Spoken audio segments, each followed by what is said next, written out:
Christopher was like any other boy his age, his mother claimed in a personal testimony in 1999 on vaccineinformation.org. He liked to play baseball and he liked to be outside. Like many other kids today, Christopher also had asthma. One day he had an asthma attack and he was forced to be taken to the hospital. It was well controlled and he was sent home with the standard asthma exacerbation medications and a dose of corticosteroids. Christopher recovered well and he was back to his normal self in no time. 7 days later, he broke out with a case of chickenpox. His mom states that she told him not to worry, that he'd just get over it. What his mother didn't know was that corticosteroids lowered the body's immune response to fight diseases, and the chickenpox would later take her son's life only 7 days later. His mother also didn't think that vaccines were that important, but had he gotten them, his chickenpox outbreak wouldn't have been so severe and Christopher would be 42 years old today. Vaccines affect everyone in some way, whether your parents or grandparents chose not to vaccinate you, and now we're adults and we want to get vaccinated, or we have children that we need to vaccinate, or if we choose to have children. Our country is on an anti-vax movement due to fear of vaccines causing more harm than they do good. I will be presenting you today with presenting to you the problems, causes, and potential solutions to help you better understand the importance of vaccinations and their benefits. According to World Health Organization, or WHO, in 2019, a vaccine is a biological preparation that improves immunity to a particular disease. They typically contain an agent that resembles a disease-causing microorganism, which our body's immune system will recognize or remember to destroy it in the future when and if necessary. Many people believe that vaccines are poisonous or contain substances to promote infertility, which is absurd. As stated by vaccinestoday.eu in 2018, healthcare professionals, including researchers, executives, health officials, nurses, and doctors, have children of their own, so the very last thing they would want to do is cause harm to the children. They are just trying to protect them. A lot of parents have a fear of vaccines causing autism, but autism has such a broad range of clinical presentations for its issues that it cannot even be narrowed down to having one causative factor. However, it has been proven that autism is not caused by disease. However, let's pretend for one moment that vaccines did cause autism. Shame on parents for feeling that they would rather have a child with a disease than one that has some type of mental instability. People argue that if diseases are pretty well gone, then why is there even a reason to need a vaccine? Most diseases are gone, but we still need to continue to vaccinate to make the final push to eradicate the disease for good.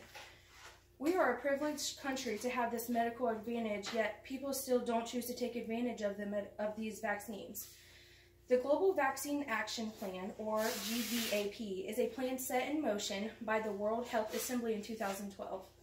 According to the journal article, Global Routine Vaccination Coverage in 2017, the plan calls all countries to reach at or above 90% national coverage for all vaccines in the country's national immunization schedule by 2020.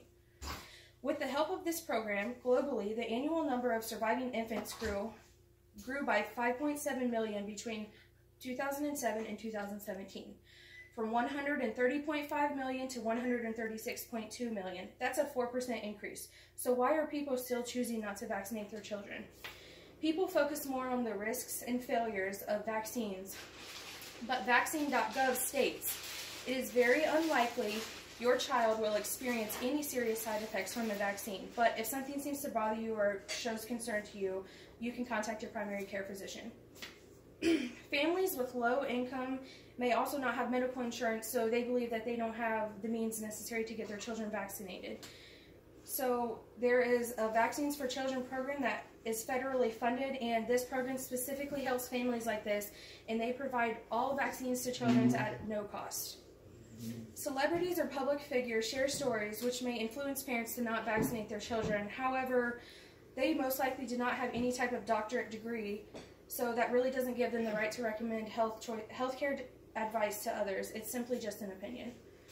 There are different things you can do in order to help stop this anti-vaccine epidemic. I have proposed solutions, and by choosing to do at least one of these 4 things, you can help with the vaccination rates. 1, get yourself vaccinated if you're not already. You can find the list of recommended vaccines in many places, but a good place to start is vaccinations.gov. If you have children or are planning to have children, please get them vaccinated. Choose to talk to those you know and love about vaccines and help them choose to make the right decision for those that they care for and those that they love as well. And the final thing is do your own research. Don't let someone scare you into vaccinating just because they've heard a story or said they saw something on their own. Do your own research. We cannot allow fear to be the reason we put ourselves and our children and our future generations at risk. Everyone can help out. Everyone can help make a difference in the anti-vaccination movement. Not only will it help you stay healthy, but it will help others stay healthy as well. This will help future generations too. I leave you with this one last quote from Christopher's mother. Exactly 1 week after his chickenpox outbreak, Christopher passed away. He died. He wasn't injured.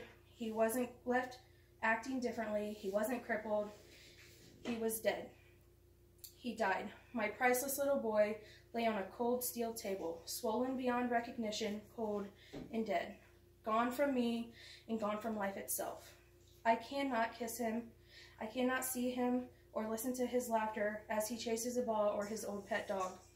Instead, I have to visit a grave.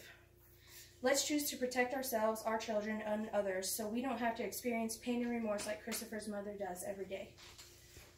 Good job.